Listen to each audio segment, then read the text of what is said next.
So yesterday, if I can get this video out in time, was the day of the war between L'Manberg and the Dream Team SMP on the Dream Team SMP server.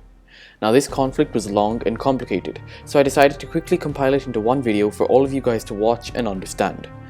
Let's start by defining the teams. On one side we have the Dream Team. Members of this team included Dream, Sapnap, GeorgeNotFound and Punz. The other team, the inhabitants of L'Manberg, consisted of Wilbur Soot, TommyInnit, Fundy and Erit. The L'Manberg side could be considered as much more structured. From the start, it was clearly defined that Wilbur was and is the leader, and that Tommy was his right-hand man. Tommy would also say a lot in his streams that Tubbo was his right-hand man, though it's unclear whether this made Tubbo the third in command at all.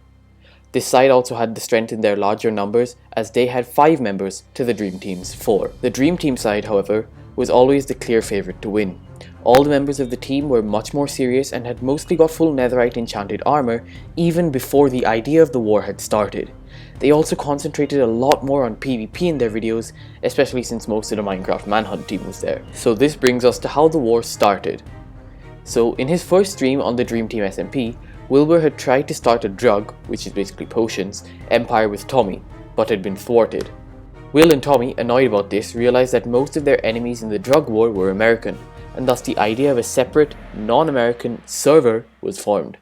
As they marked out the boundaries for this land, they came up with the name L'Manberg.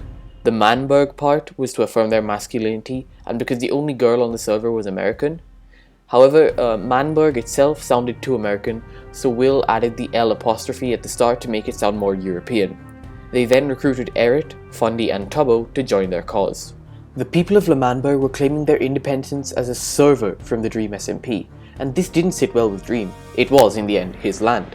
Therefore, he gave the people of L'Manberg an ultimatum: a day to surrender, or they would battle, he said, and he burnt down Tubbo's house as a show of strength.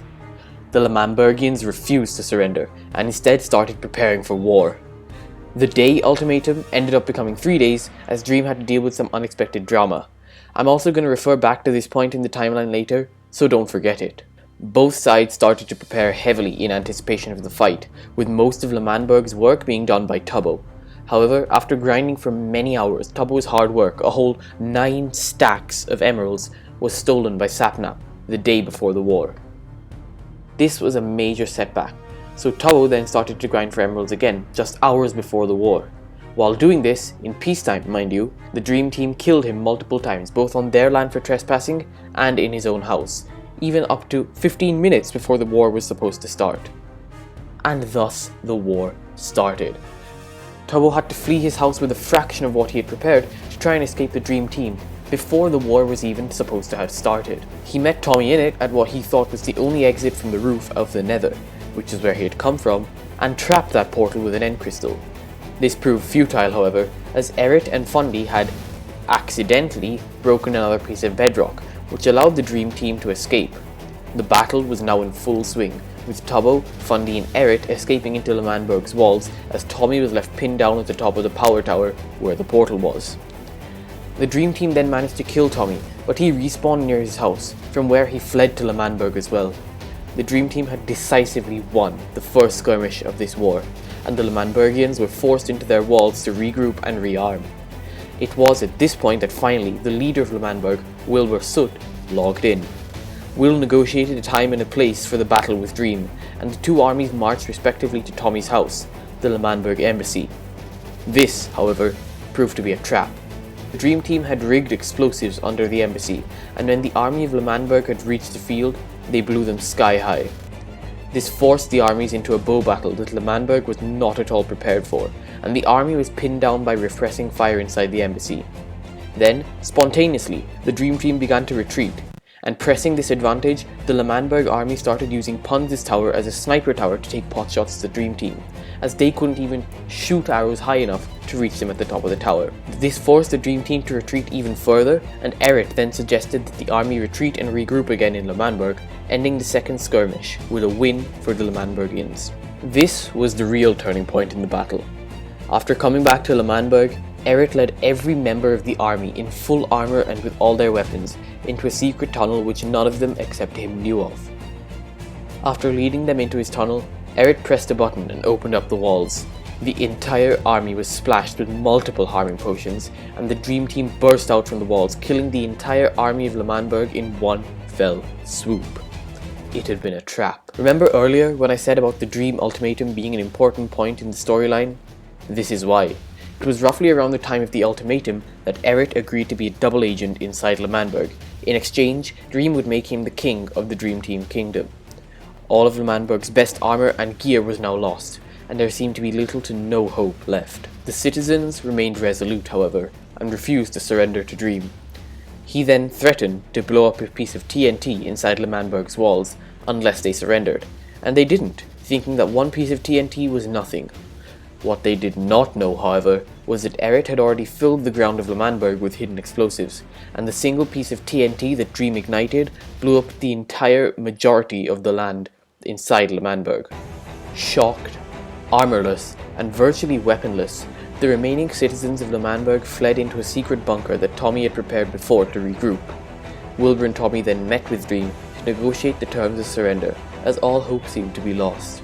In their final hour, however, Tommy pledged his life. He challenged Dream to a one-on-one bow duel. If Tommy won, L'Manberg would gain its independence.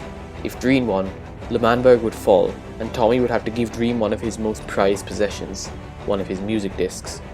Tommy had fought a long and hard war of his own for just 2 of these discs, and they are and were the most valuable things to Tommy that exists on the server. Both Dream and Tommy were on half a heart. Both had a bow with a few arrows, and both took 10 paces and fired. This bow duel was short and intense, and in the end, Tommy lost. L'Manberg's death bell had rung and its end was near. It seemed that Dream had irrevocably won the war, and that there was no way for L'Manberg to survive this death blow. However, in its final hour, Tommy was unable to bear the guilt of what he could not do, and became the hero of this war. He pledged both of his music discs to Dream in exchange for L'Manberg's independence. This single-handedly saved L'Manberg from becoming nothing once more, and now it has independence once more within the Dream Team SMP's walls.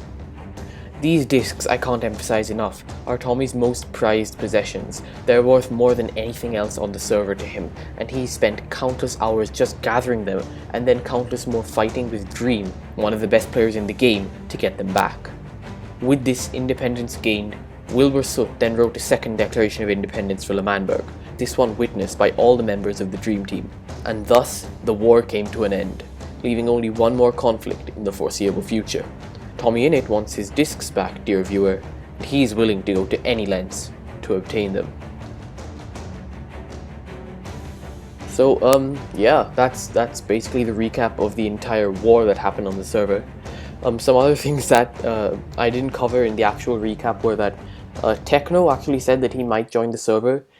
Jack Manifold or Thunder 1408 was whitelisted, and later in the stream, after the war ended, Bad Boy Halo actually logged on to the server for the first time. But yeah, that's it for this video, guys. I really do hope you've enjoyed it. This was quite a grind to make because I had to get it out before the market got super saturated with all these videos, and I hope you enjoyed it. And if you did, make sure to leave a like, share, subscribe, do all that good stuff, and I'll see you in the next video. Goodbye.